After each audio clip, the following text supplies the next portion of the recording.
Hola, ¿qué tal? Buen día. El día de hoy nos acompaña Pauli Sosa, quien es bióloga y activista intersexual originaria de Argentina y también es cofundadora de Potencia Intersex. Pues, hola Pauli, ¿qué tal? ¿Cómo estás el día de hoy? Hola, gracias, estoy muy bien. Acá tomando menos mates. Qué bueno que estás bien. Y pues quiero agradecerte primero que nada por acompañarnos en esta entrevista, por aceptar colaborar con Brújula Intersexual en este proyecto que es sobre la pubertad y la adolescencia. Entonces, para empezar, pues me gustaría preguntarte cuál es tu variación intersexual. Gracias, Frida.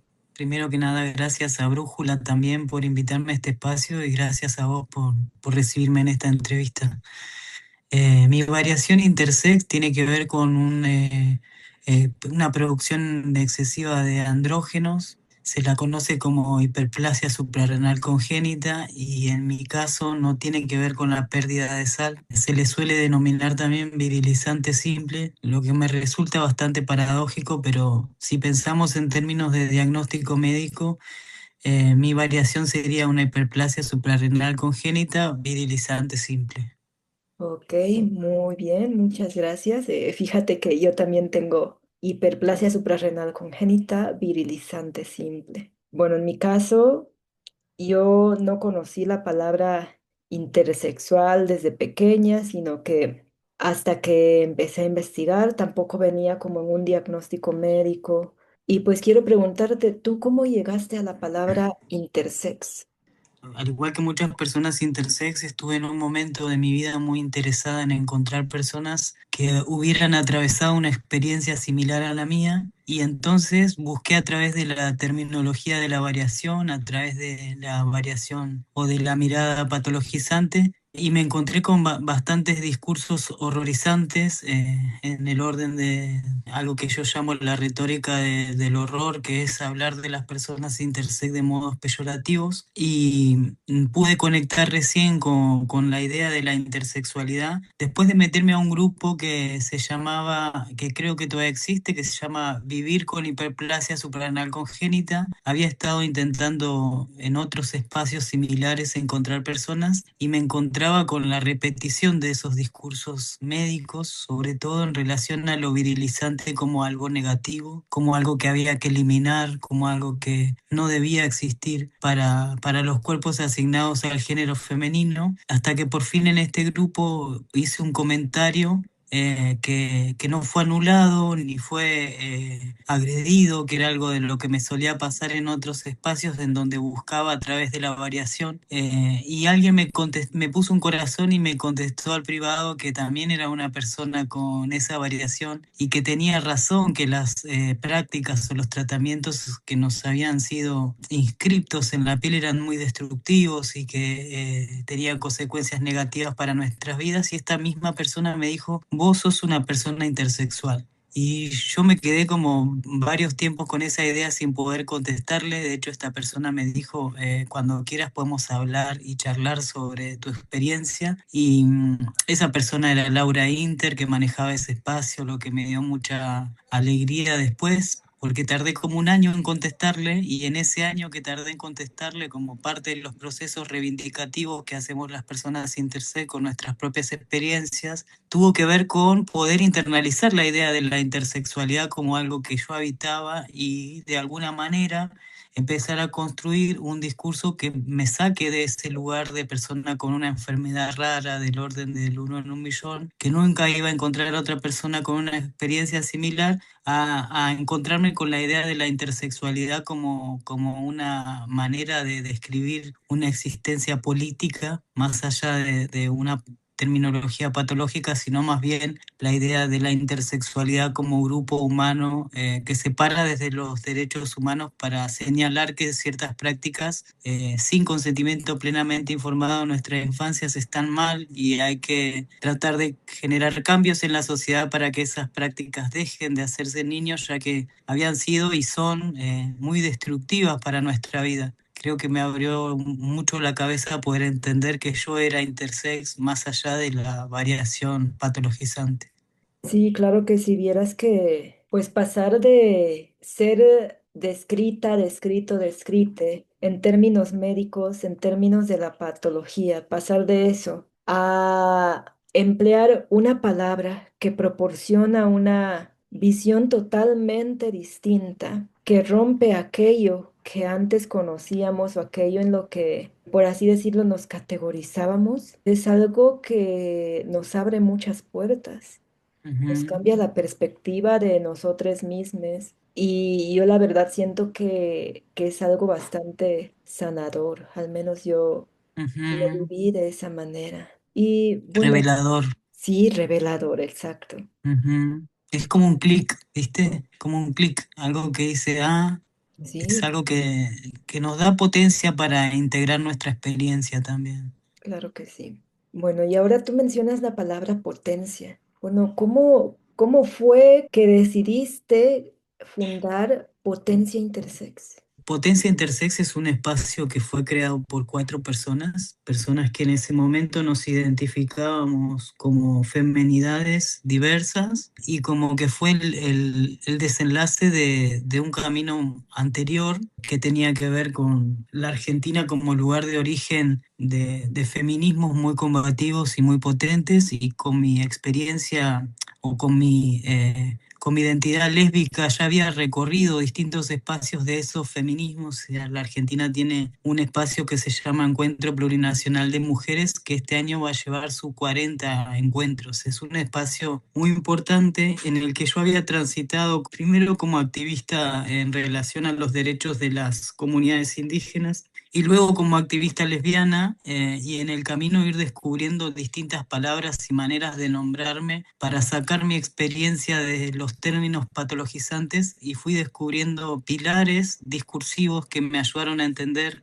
que mi experiencia rozaba la vulneración de los derechos humanos porque era una persona que había nacido sin recursos y porque era pobre y como tal el sistema abusa un poco de nuestra marginalidad para someternos a prácticas que no han sido consentidas y por otro lado, como la potencia de los espacios feministas me fue llevando a poder inscribir mi experiencia de otros modos, en otras palabras, haciendo ver esta violación a los derechos humanos que había sufrido en mi infancia, pero no encontraba en esos espacios un total entendimiento, si bien era escuchada y comprendida, muchas veces los espacios igualmente se nucleaban para otras demandas en las que las demandas de las personas como yo no tenían espacio o no había suficiente lugar o no eran específicamente de ese problema, sumado a que de alguna manera la lucha intersex se posiciona de una manera crítica frente a los discursos hegemónicos del sistema de salud. Entonces también muchas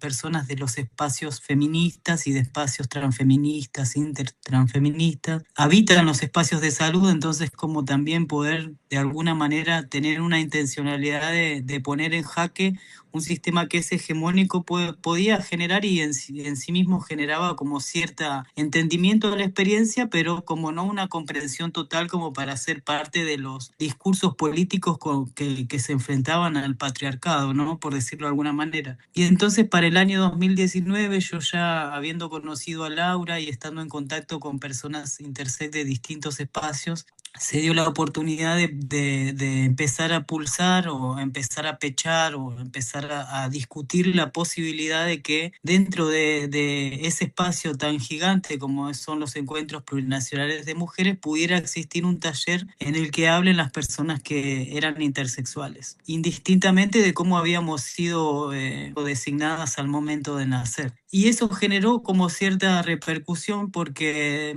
ese taller y muchos otros talleres trajeron un quiebre en este espacio feminista para transformarlo en un espacio transfeminista, interfeminista o sumar a las disidencias de alguna manera al espacio y entonces en ese marco, en ese margen, impulsar y pechar el espacio del taller de personas intersex dentro de ese lugar creo que fue como mi primera acción como activista, sin pertenecer a ningún espacio ni a ninguna organización, de manera voluntaria, queriendo tener un lugar en donde poder discutir con otros esto que me había pasado y que sabía que le había pasado a otros más.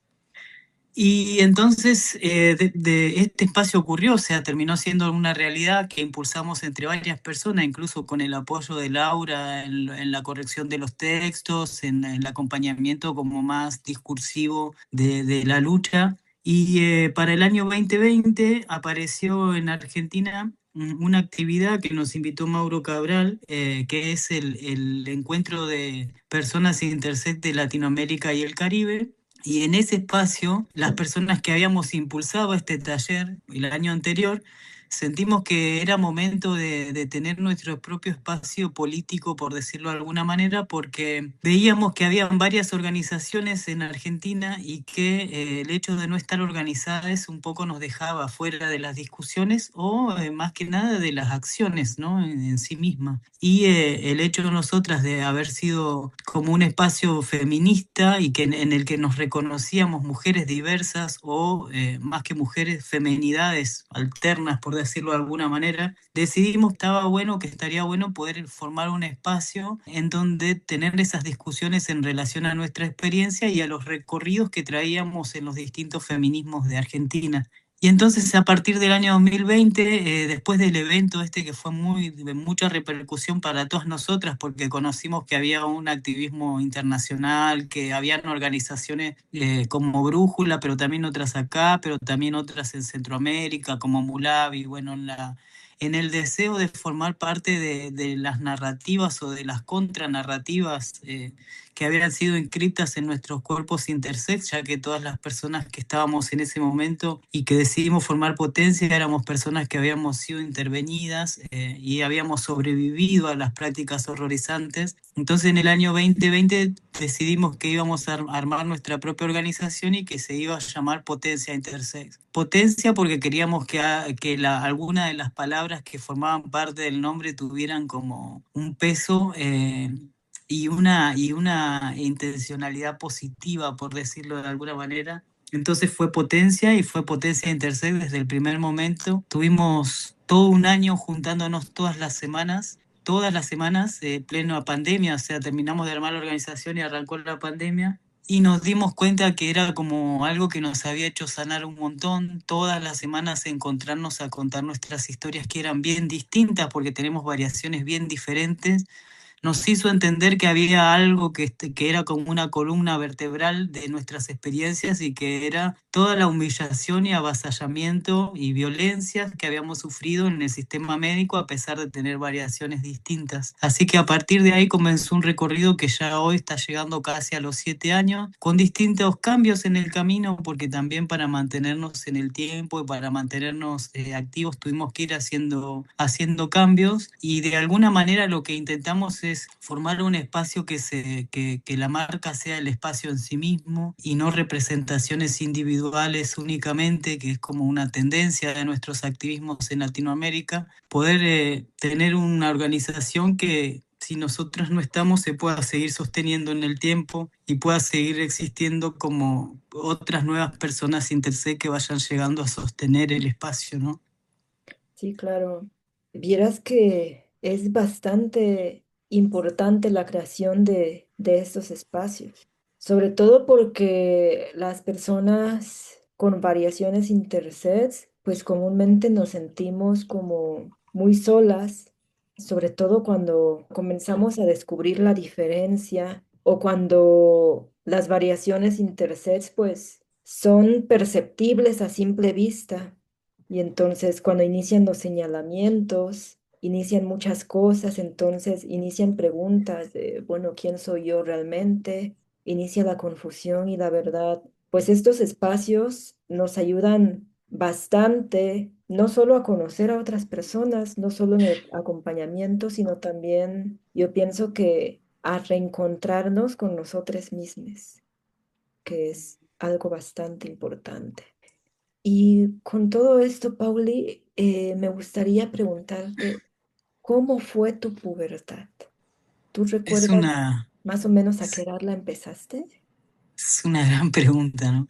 Eh, yo hace rato estaba intentando como traer a la memoria un poco de esa pubertad, ¿no? Y creo que hay como dos momentos de esa pubertad. Un primer momento que sería como una prepubertad, porque La menstruación en mi caso empezó de muy chiquita, entonces de alguna manera a esa edad ya era parte de mi adolescencia, ¿no? De mi pubertad.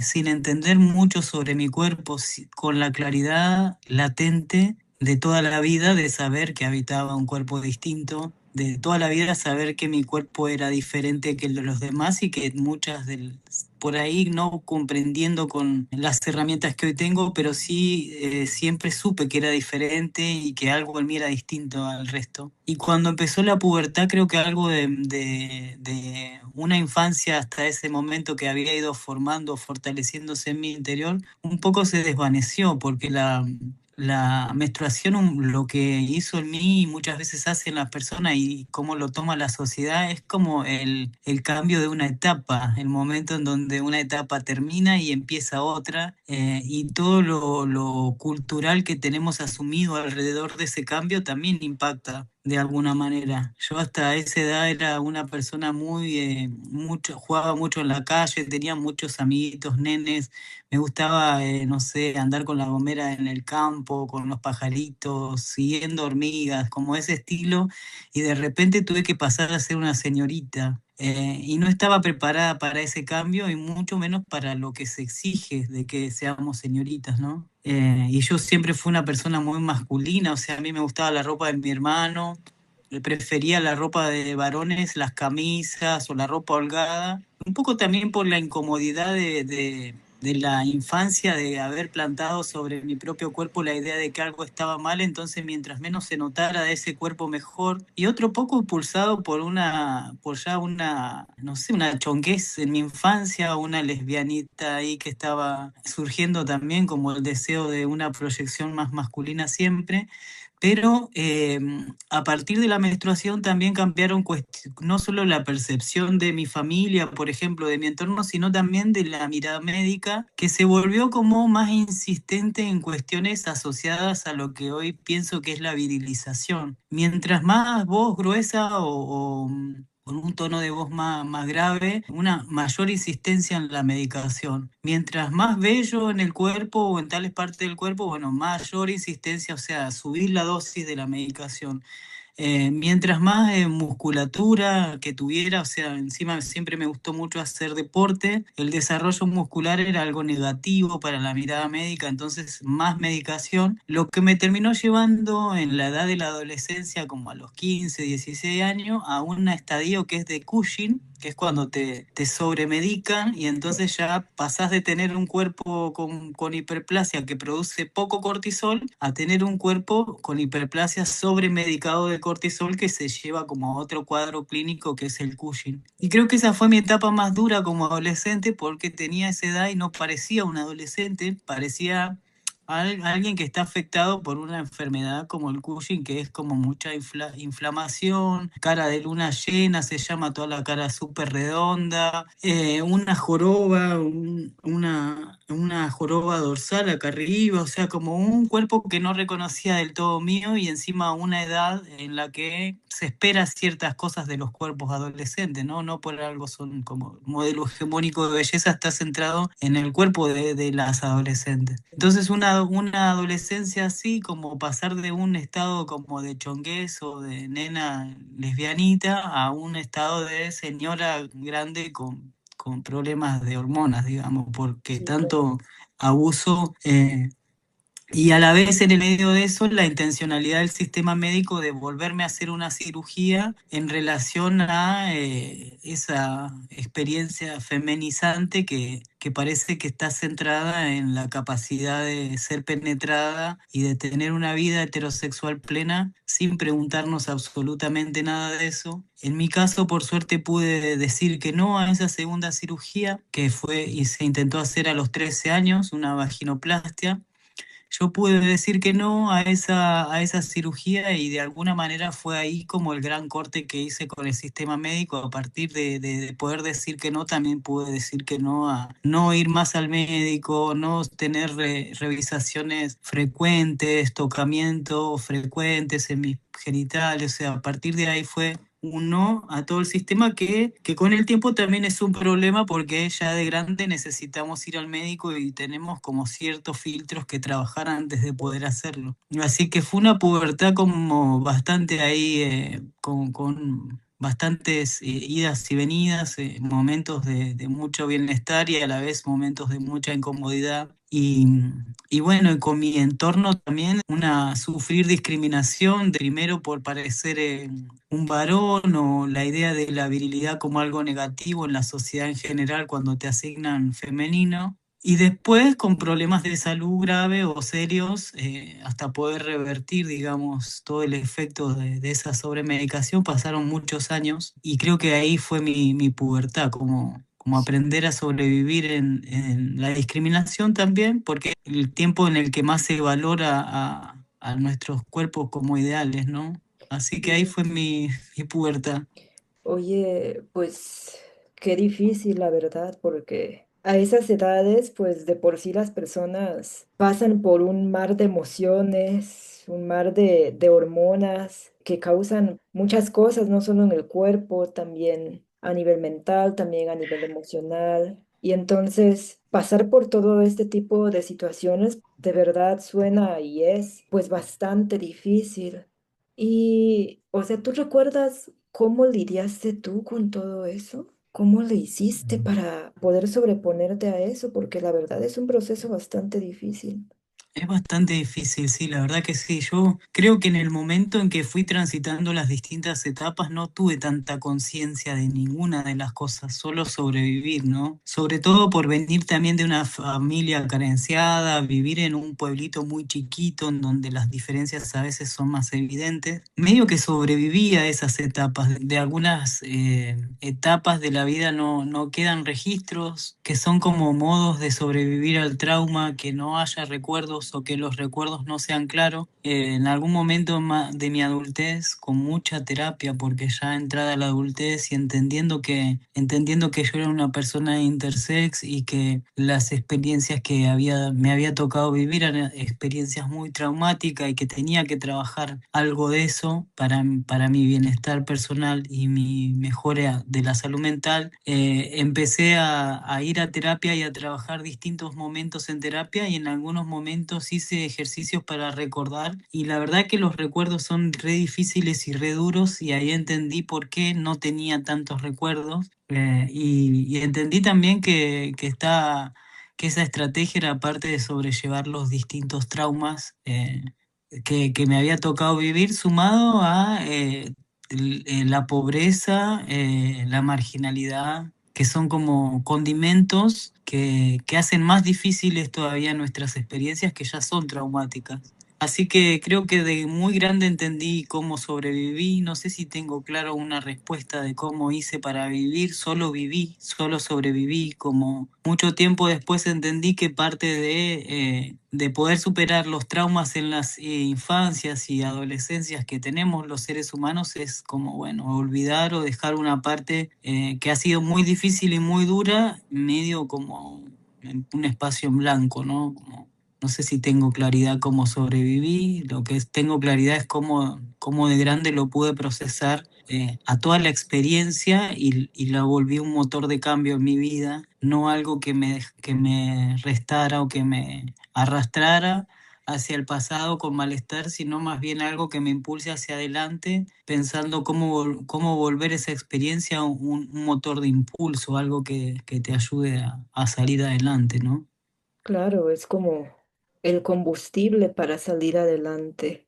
Pues qué importante todo eso y pues eso habla de la valentía que tienes, la verdad.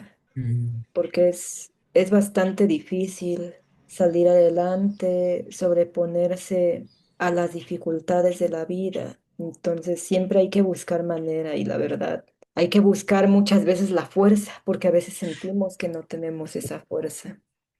Y bien, por último, ¿qué le dirías tú hoy a una persona que pudiera estar pasando por todo aquello que tú pasaste?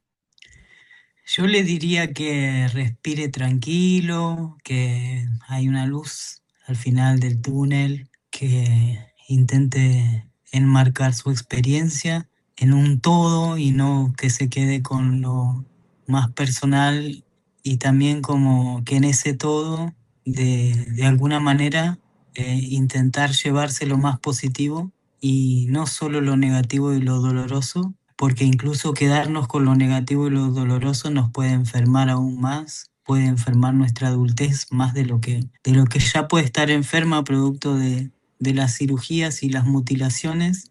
Encontrar en la experiencia cuáles son esos puntos de fuga y de luz que pueden ayudarnos a seguir adelante a pesar de lo que toca vivir o de lo que ha tocado vivir.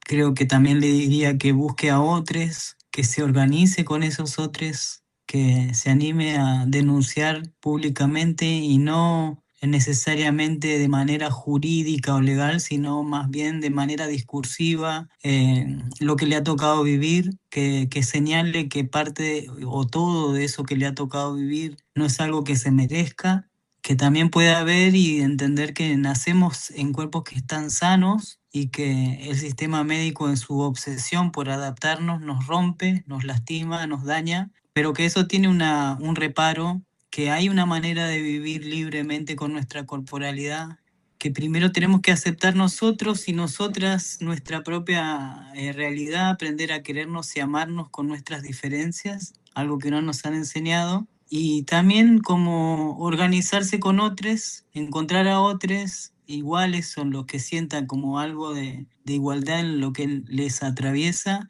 y organizarse para acompañar a otros. Creo que es re importante entender que podemos lograr que otras infancias no atraviesen lo mismo que nosotros. Que creo que eso es algo que lo vamos a poder lograr y lo vamos a ver, o sea, que vamos a estar vivas y vivos todavía cuando esto se detenga. Y que para que eso pase todavía hace falta mucho trabajo y seguir organizándonos y encontrándonos, y charlando y teniendo charlas amorosas, afectivas, de apañe, de comprensión, de escucha, para evitar que toda esta lógica con la que el mundo nos trata cambie y poder generar como cambios positivos a nuestro alrededor y en nuestras propias vidas. Que no estás solo, le diría que no estás sola, que busque ayuda, que no todas las terapias son negativas, que la terapia psicológica sirve y sirve un montón. La terapia también psiquiátrica sirve, ayuda a entender nuestros propios traumas y a entender cómo los sobrellevamos. Y que busquen en quiénes apoyarse, que pueda reconocer sus afectos, quiénes son esos pilares que están ahí, que siempre tenemos y que muchas veces no podemos o no tenemos la capacidad de reconocer para apoyarnos sobre ellos y seguir adelante. Y que hay toda una comunidad que también está a la espera y que también abraza y acompaña cuando decida que es tiempo de seguir adelante con su experiencia y pelear o luchar o darlo todo para frenar esto, ¿no? Que es con lo que me levanto todos los días o lo que me hace levantarme cada día es esta lucha y lo que me hace como mantener un hilo objetivo de vida y de trabajo es esta lucha que llevamos adelante para que otros no tengan que vivir lo que nos ha tocado vivir a nosotras, a nosotres, a nosotros. Claro que sí. Oye, y Pauli, bueno, si alguien de Argentina nos está escuchando y le gustaría contactarte, ¿en dónde te pueden contactar? Pueden contactarse con nosotros al grupo de Instagram que se llama Potencia Intersex. Pueden escribirnos por ahí o también pueden mandarnos un correo a potenciaintersex@gmail.com.ar. Este año estamos haciendo como por quinto año encuentros de personas intersex. Son encuentros virtuales cada 15 días que tienen una estructura que hemos trabajado a lo largo del tiempo con distintos grupos de terapeutas, de psicólogos, psicólogas transfeministas y que tiene como objetivo acompañarnos, encontrarnos y transitar esta experiencia que nos toca vivir. Claro que sí, pues muchísimas gracias y pues esperemos que más personas se acerquen y encuentren en Potencia Intersex el acompañamiento, el abrazo y la escucha que necesitan. Pues muchísimas gracias, Pauli, muchísimas gracias por tomarte el tiempo para estar aquí con nosotros. Muchas gracias, Frida. Gracias a vos por invitarme a este espacio, por tu calidad y gracias a Brújula y a Laura por también todo su trabajo y acompañamiento que hace. Gracias. Gracias.